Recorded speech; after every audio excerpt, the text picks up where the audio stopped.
कई बार ऐसा भी हुआ है कि बच्चे खुद हमें कॉल करते हैं, बच्चियां कई बार हमें बताती हैं कि भाई मेरा ज़बरदस्ती बाल विवाह करवाया जा रहा है, मैं नहीं करना चाहती हूँ, मैं पढ़ना चाहती हूँ। ऐसे भी केस हैं, उसमें जब जाके बाल विवाह रुकवाया जाता है तो बच्चियाँ काफ़ी राहत की सांस लेती हैं। पर कई बार ऐसी कंप्लेन करने के बाद बच्चियों के लिए उसी परिवार में रहना थोड़ा मुश्किल हो जाता है। इस समय काफ़ी कोविड के दौरान काफ़ी चाइल्ड मैरिजेस बढ़ी हैं, तो वाकई में इस तरह के कई जगह देखने को मिला है।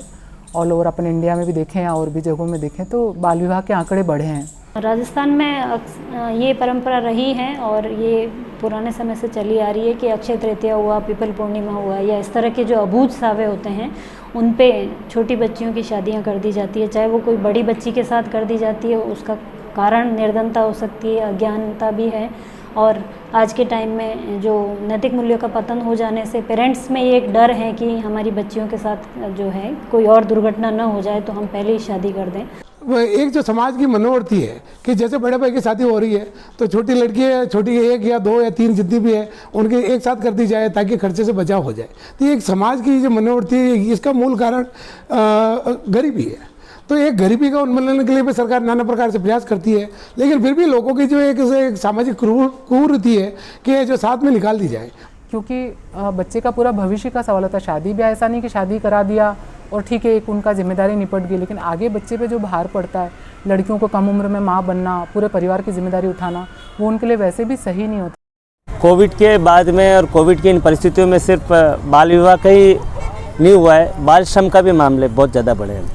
के अंदर कोई गरीब परिवार है या कोई कमज़ोर तबका दिखता है और उस परिवार में अगर 4 से 5 बच्चे हैं और वो मजदूरी में इतना है कि उसको उपेक्षित होते जा रहे हैं बच्चे, तो कहीं ना कहीं ऐसी परिस्थिति बनती है। हमारे पास ऐसा भी आया था कि बच्ची की माता की डेथ हो गई थी और पहले उन पिता ने कहीं से उसका संबंध कर रखा था, लेकिन वो आदमी उम्र में काफ़ी ज़्यादा था और पिता का फोर्स था कि अब तू इसके साथ रहने के लिए जा। जैसा ट्राइबल में कई जगह सिस्टम है कि रहने पहले चले जाते हैं, शादी ब्याह बाद में करवाया जाता है।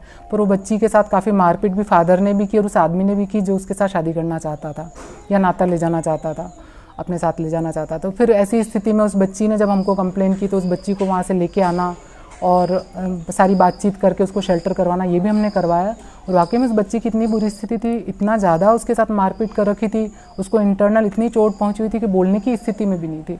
ऐसे में जब वो बच्ची छूटी और उसने राहत की सांस ली तो हमें भी लगता है कि नहीं, कई बार बच्चे को वहाँ से निकालना इतना ज़रूरी होता है कि अगर नहीं निकालेंगे शायद उस बच्चे की जान भी जा सकती है।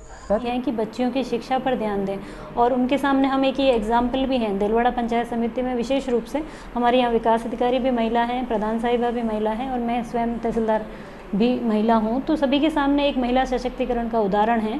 हम जहाँ भी जाते हैं तो उनसे यही बात करते हैं कि जिस तरह से हम आपके सामने आज बैठे हैं, हमारी पढ़ाई और हमारे पेरेंट्स ने बच्चे बच्ची में फ़र्क नहीं किया और हमें पढ़ाया लिखाया तो आज हम यहाँ तक पहुँचे हैं।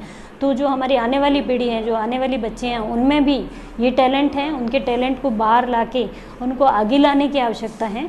कहीं ना कहीं वो भी अपने क्षेत्र का नाम रोशन करेंगे, परिवार का, और देश में अपने देश की उन्नति में अपना योगदान दे सकती हैं। मैं सभी वीडियो देखने वाले लोगों से निवेदन करता हूं कि अपने बच्चों को पढ़ाएं और समाज में एक तरह से सही भागीदारी बनाने के लिए आप प्रोत्साहन दें ताकि लड़कियों की कम उम्र में शादी ना हो, उनका जीवन एक तरह से बर्बाद ना हो और हमारे समाज में एक तरह से उनकी भागीदारी भी सुनिश्चित हो पाए। मैं शंभुराज दिलवाड़ा से इंडिया अनहर्ड के लिए।